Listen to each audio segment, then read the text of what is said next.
不怀念苏联的人没有良心，想回到苏联的人没有脑子。这是俄罗斯现任最高领导人普京对俄罗斯的前身苏联的评价。曾经横扫整个欧洲，而且能与美国争霸40年的苏联，是很多俄罗斯人再也回不去的过往。巅峰时期的苏联到底有多强大？在苏德战场上，苏联和德国的对峙持续了整整1418天，其中武力对抗的时间有1318天。可以说，那时候的苏联军队几乎每天都在激战中度过。在这期间，苏联摧毁了德国75%的飞机坦克，消灭了74%的德军主力。后来，英美联军在看到苏联对德的战争走向逐渐偏好后，才正式加入对抗德军的队伍，最后幸运地收割了一波。虽然美国不断鼓吹诺曼底登陆、珍珠港、中途岛海战等战役的惨烈，甚至还在2020年的反法西斯纪念日提出美国和英国共同战胜了德国，妄图涂抹掉苏联赫赫的战功，但历史却永远记得苏联红军在二战中的贡献。然而，苏联虽然取得了对德作战的最终胜利，但付出的代价也同样不小。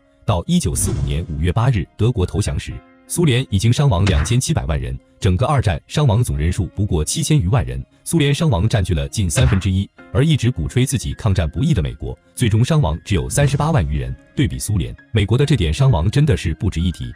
虽然在这场世界各国一起组队打怪的战争中，苏联的牺牲最大，但苏联最终收获的经验和装备却并不是最多的。在最后阶段才开始发力收割的美国获得的利益远比苏联多得多。二战之前，美国只有7艘航母，还不及当时的日本，但在吸收了二战的战争红利后，美国却一下拥有了147艘航母，陆军总兵力达到了830余万人。欧洲、亚洲、非洲等都开始有美军的兵力部署，飞机增加了32.4万架次，坦克增加了10.84万辆，火炮弹药、辅助舰只像下饺子一样不计其数。很显然，彼时的美国已经是世界第一强国了，而相比之下，苏联就要凄惨很多，因为在二战中付出了极大的代价。苏联本就数量不多的1亿9千万人口变得更加稀少，青壮年男子几乎都在战争牺牲，而战后不断蔓延的传染病更是让苏联雪上加霜。加之由于常年战争，国内各项设施基本都被破坏，此时的苏联可以说是百废待兴，跟美国完全不是一个数量级的存在。那么，美国为什么不趁着此时苏联虚弱之际大举进犯，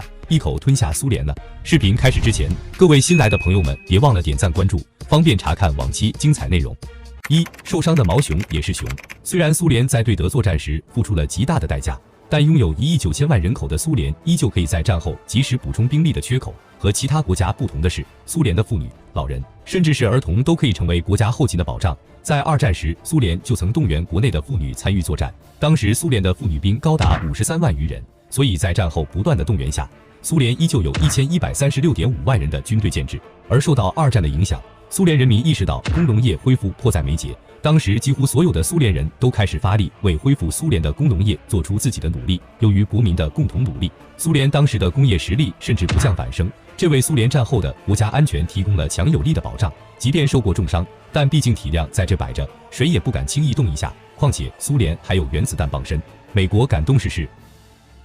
美国的对手是英法极其庞大的殖民体系。很多人因为冷战就容易下意识地认为美苏从一开始就是死敌，但其实美苏的敌对并不是我们以为的那样强硬且不可调节。在1945年到60年代的这段时间内，美苏一直都是若即若离的状态，为了共同的目标而合作也时有发生。比如在第二次中东战争中，美苏联合终结了英法在中东的势力，就很好地证明了美苏真正的关系。而比起进攻苏联，拆分英法殖民体系，在当时的美国看来才是重中之重。为了以后的军事行动能够避开英法，轰开殖民体系的封闭市场，继而取代英法成为世界帝国，被美国人视作是自己的义务。如果此时转头选择进攻苏联，除了会让美国多一点伤亡以外，几乎没有任何好处。已经残破不堪的苏联不值得美国如此劳师动众。当年丘吉尔的铁幕演说，实则也是为了挑拨美苏对抗，就像曾经丘吉尔对罗斯福说的那样：“我认为您在试图搞垮大英帝国。”罗斯福笑而不语。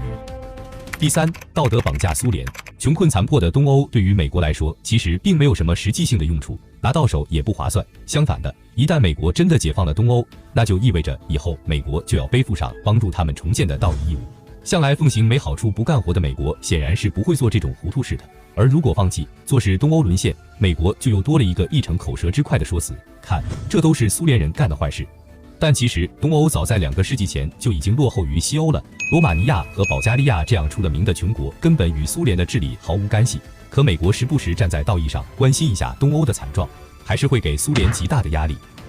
第四，苏联不可摧毁的意识形态。苏联的强大不在于它以万为单位的坦克和核弹，也不在于它的航空航天技术的发达或者变态的理科教育体系，而在于苏联拥有一个足以彻底摧毁西方世界的意识形态。苏维埃社会主义共和国联盟是一个没有任何地理和民族色彩的国民，它是一种制度，是一种思想，它足以让数千万人甘愿为之付出生命。就像美国人所谓的自由民主，你可以吐槽他们的生活不健康，也可以说他们国家没有文化底蕴，但你要是质疑他们的自由民主的话，他们一定会暴走的。美国从诞生以来就只畏惧过一个国家，那就是苏联。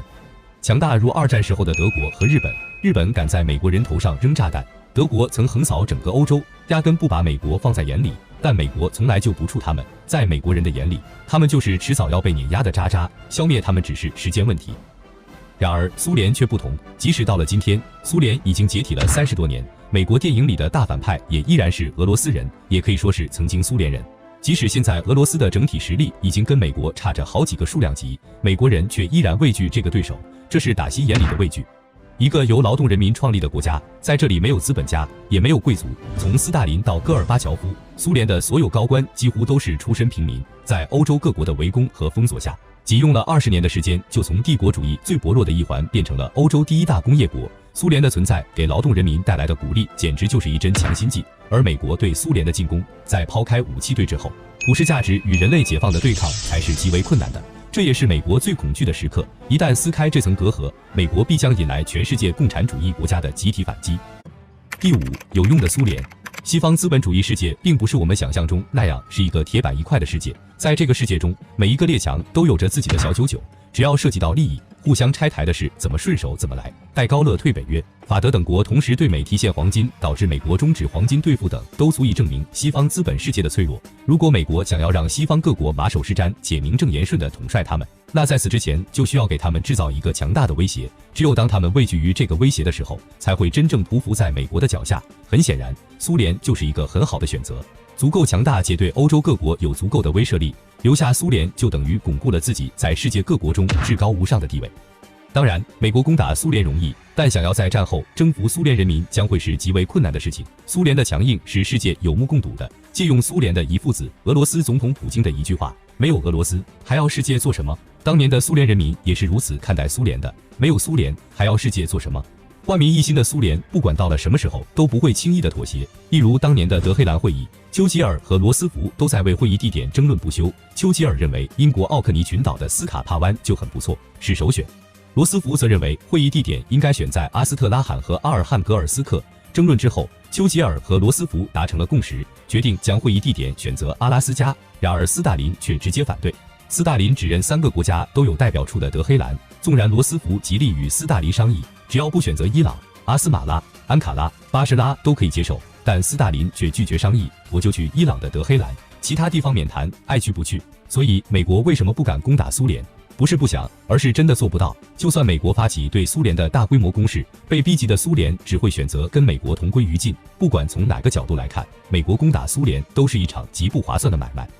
喜欢本期视频记得多多点赞关注哦，不喜欢的话也可以关注，看看往期视频有没有合您胃口的。期待下期再见。